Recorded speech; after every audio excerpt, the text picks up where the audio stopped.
This is NDTV. And you're watching NDTV Prime. In association with Micromax. Nothing like anything.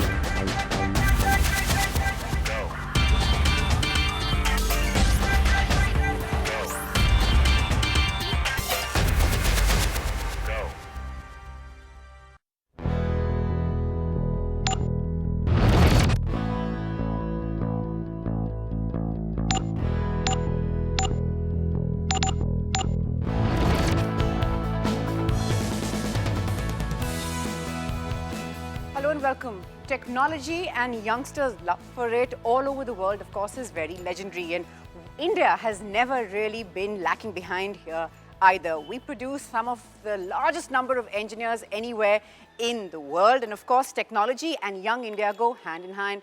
From how they lead their personal lives to what they want from their professional lives. Technology often finds itself as the backbone for so many youngsters. We are here in Mumbai talking to students of Vidyalankar, both studying engineering and some also management students, on how they believe this study is going to help them in the years and decades ahead and the kind of India that they believe they are going to help create. I'd like to start by asking you, you're an engineer. I've always, by training, I've always wondered, what is it that attracts so many people to engineering in India? It is something what we are brought up by. Engineering is something that is said that engineering is a good thing. Do engineering and you'll get a good job in future. And technology is, of course, driving people to engineering. So there are multiple aspects. The time is gone when we say that there are always two aspects for one thing. There are multiple aspects. So there is a good aspect, there is a bad aspect. But nowadays, people are more into technology and they think that it will help them. Rather, most of the times it happens that people are getting away from relationships. They are not getting it properly. They are not talking to people. Communication is so bad nowadays. We are good in chatting on WhatsApp, but we are not good in chatting to a person who is not known to us. Right. So that is, I guess that is a problem. I'm not sure if we are good in chatting to people who are known to us also, actually. Yeah, maybe. We're Yeah, constantly that happens a on our lot. phones and gadgets That happens a lot. and just not able to sort of look away. If I ask you, how much of the choice to study what you did was determined by you? How much of it was peer pressure, families, and all of that? Actually, I started off as a science student and then I came in BMS.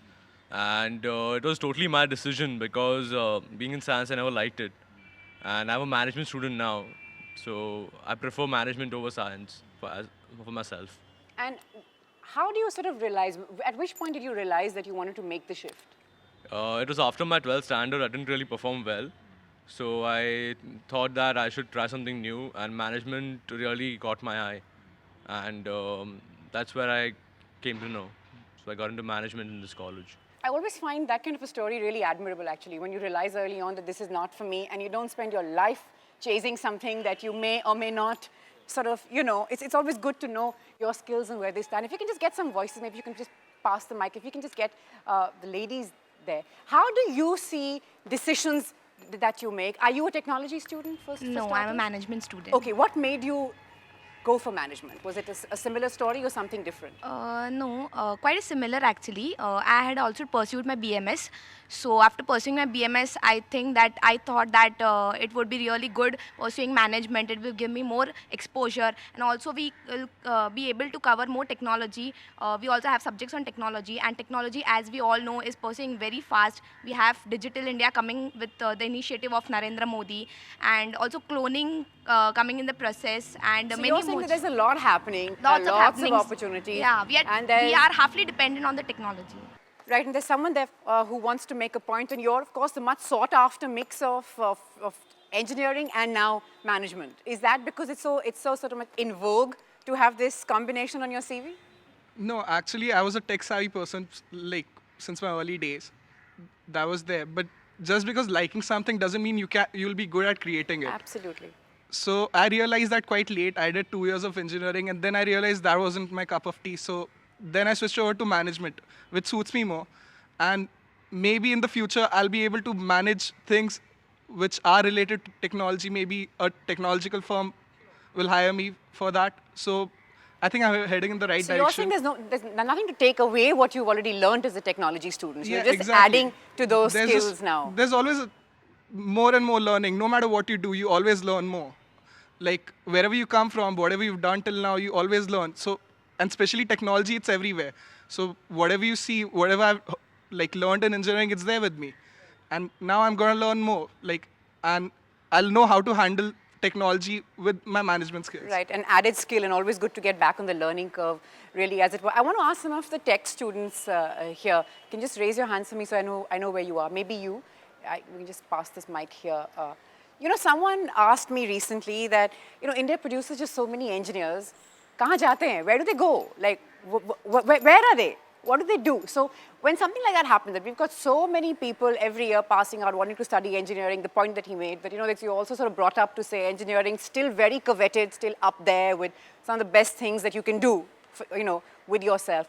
But what next? Does that question worry you, bother you, or is it too soon? Actually, you're right. There are many engineers, technological people around, but they have various ambitions, different likings. They want to, even engineers go in, do graduation in, post-graduation in arts.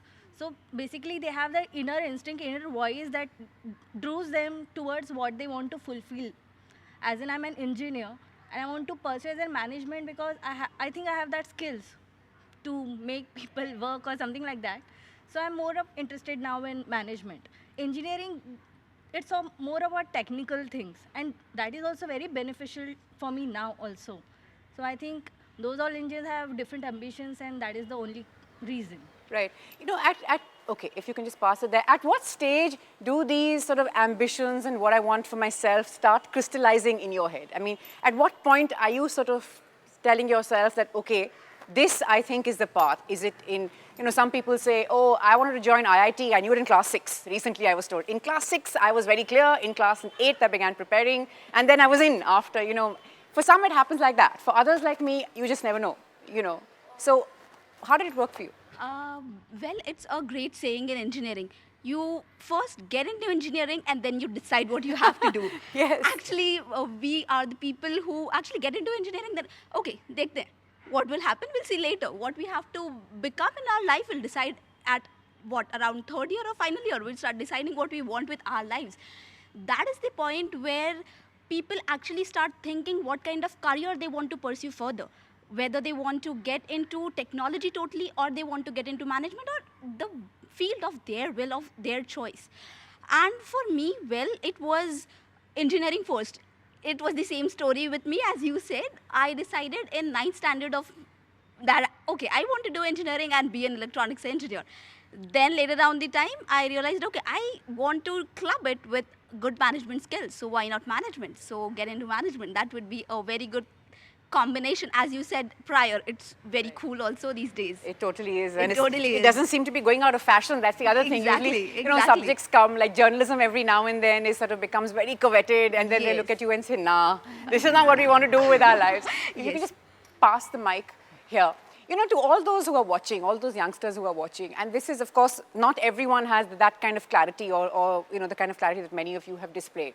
And they're saying that they're constantly now, you know, unfortunately, while it's great to hear that many of you tried something and then told yourselves, it's not working for me, not my cup of tea, I'm going to try something else. For a lot of people, in a lot of families, that kind of freedom may not exist. You know, there's a lot of pressure, frankly, in many, many homes, and you guys sort of might be the exception. The norm, even now, unfortunately, might just be that, no, you got to do this. There's no option, karna hai. So to all those who are watching who saying, we don't have an option, what would you say? See, I would like to say that such students should actually listen to themselves, because what happens over here is, see, engineering field or IT field is a multi-billion industry. So most of the parents think that if my kid does engineering, he'll definitely get a job. So majority of the people get into engineering because of their parents. And later on they realize that I want to get into something else. And perhaps that is why some of them go to management. Some of them love engineering and they go ahead for masters in US. So Right, okay. what I would say is you should be clear about what you want. And you should listen to yourself and not your parents. Right, so be honest with yourself with and sort of yourself. be clear that I would imagine that if it's not for you, eventually you will realize it's not for you, and then sometimes it just might be a little late in the day, if not too late in the day. You haven't spoken. I mean, the front row hasn't spoken. If I can just sort of get your thoughts in, like, you know, there's just all sorts of pressure. If we sort of come back to, you know, technology and young India and how they behave, apart from studying it, if we can sort of just meander our way back to, you know, how we use technology. It's all well that we study it, unless someone said that, you know, that our folks want it and our peers do it, and they're supposed to be, you know, the well-paying jobs are supposed to be there at the end of this dark, hard-working tunnel. But well, if you see, every coin has two sides. So technology also has its pros and cons. When it comes to the younger generation and in the youth, well, you use and abuse it equally. So if you see nowadays kids, they use it to their advantage. They can use it to their advantage if done it in the right way. They also do it as it, like, you know, for the wrong means. Waste their time constantly, where they sit on WhatsApp. does it not happen with you? Because it happens with me all the time. It does. I feel like I am a victim of constant chatting, of wasting time, where I could actually sit and read a book or a newspaper or do something way more productive. But I still try and control it. So it's within you, how do you use technology. I also use it to read articles, to do my research work. So it's on you. You cannot blame. You cannot stop advancement. You cannot stop anything. That's an important point. You can't really blame technology. Yes, I mean, you it's in can't your blame hands, and progress. instead of becoming a slave to technology, maybe you should, you know, Curb it. learn Yes.